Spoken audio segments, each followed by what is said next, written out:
বৈদ্যুতিক গোলযোগের কারণে এক সপ্তাহ ধরে বন্ধ রয়েছে চুয়াডাঙ্গার আঞ্চলিক পাসপোর্ট অফিসের সকল কার্যক্রম। অটোমেটিক ভোল্টেজ রেগুলেটর ও ইভিআর ক্ষতিগ্রস্ত হওয়ায় সার্ভার চালু করা যাচ্ছে না। এতে চরম দুর্ভোগে পড়েছে হাজার হাজার মানুষ।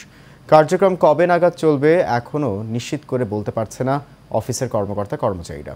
গত বুধবার হঠাৎ করে ইভিআর মেশিন পুড়ে যাওয়ায় বন্ধ হয়ে গেছে সকল সার্ভার।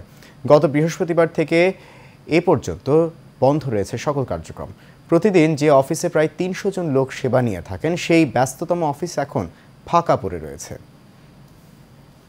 3 মাস 3.5 মাস হয়ে যাচ্ছে। অনেক দূরে ধরেন পথ 7 কিলো, সেখান থেকে এসে এখন দেখছি পাসপোর্ট অফিস বন্ধ।